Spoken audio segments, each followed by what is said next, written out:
Hi everyone. For the first part of this topic, we need to re-look at some key terms that we looked at in component one, and in particular when we were looking at health and fitness and the components of fitness. So these key terms are health, fitness, exercise, and performance. And you really do need to know these definitions pretty much inside out and word for word in case they come up as a question on your exam.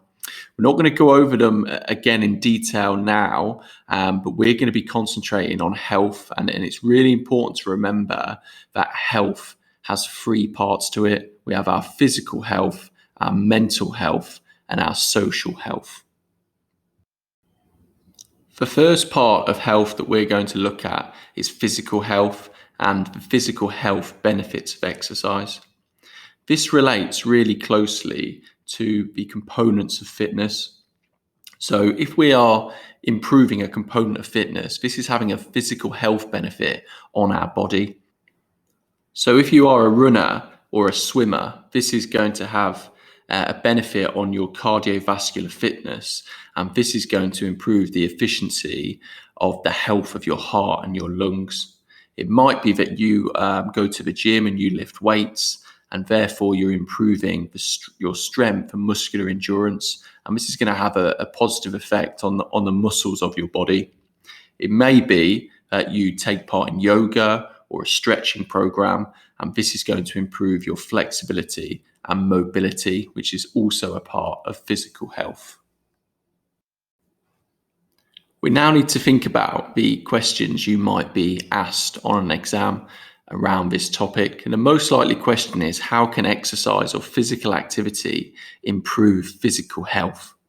Now, if this was a 3-mark question, the table below shows some of the possible answers that you might be able to give. And it involves giving a point, making an explanation, and then giving an analysis. So it's really important that you know at least 2 or 3 examples from this table which you would be comfortable writing about within an exam.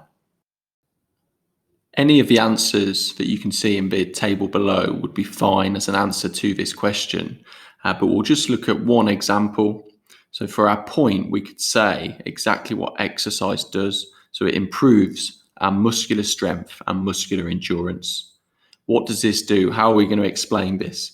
This results in us developing stronger bones and stronger muscles due to weight-bearing activities. So weight-bearing activities is anything where you are bearing your own weight, such as weightlifting, such as running. What wouldn't be a weight-bearing activity would be something like swimming, where you're not bearing your own weight. So what is our analysis? The analysis of this is that because of these stronger muscles and bones, there is therefore less chance of suffering from osteoporosis, which is a disease where fractures are more likely to occur. We are now going to concentrate on mental health and the mental health benefits of exercise.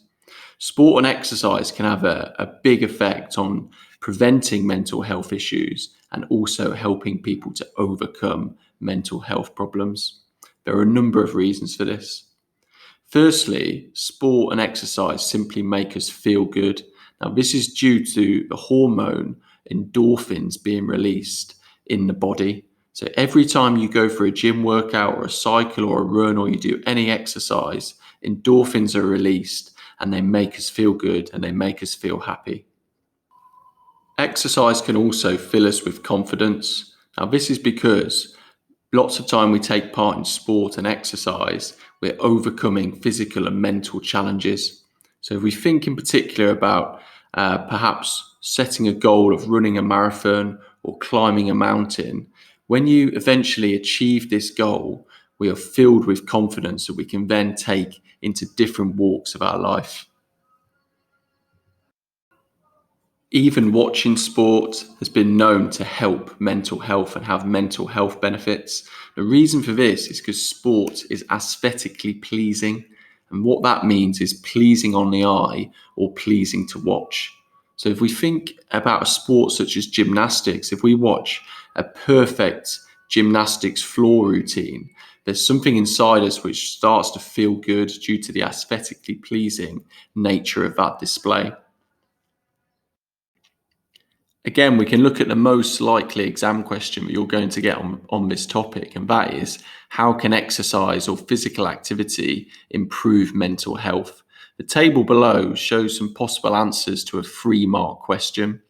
However, if you were to get a 1-mark question only, you would just need to get to answer with one of the points. If you're asked to describe 2 ways that exercise or physical activity can improve mental health, and it was 2 marks for 2 ways, you would give 2 of the points. So hopefully that makes sense to us. So we'll just go through one example answer, and your point could be that exercise simply makes us feel good. We need to explain this. So we say this is due to endorphins that are released in the brain every time we exercise. And our analysis would be that this results in happiness, catharsis, and a reduction in stress. Finally, we're going to look at the social health benefits of exercise and sport.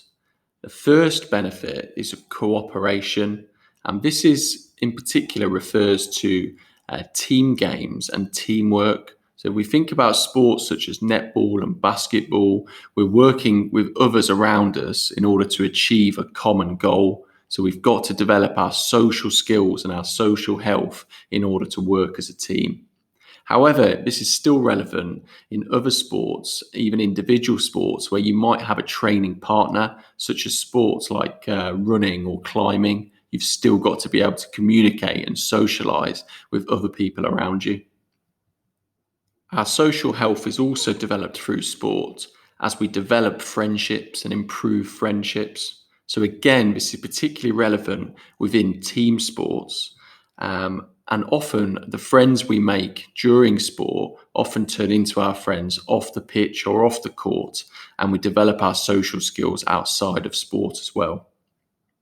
Finally, another social health benefit of taking part in sport is that we develop a good attitude to competing and good sportsmanship. So lots of sports often finish with handshakes. A lot of team games, it's expected that we shake the hands of the opponents, we shake the hands of the referee or the umpire, and that we show respect to opposition. So this shows that we're developing our social health and our social skills.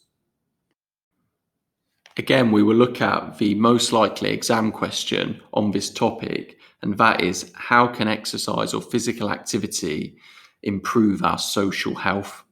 The table below gives a few examples of answers that you could give to a 3-mark question, but we're just going to take a look at one. If you need to spend more time, obviously pause the video and take some notes on these answers.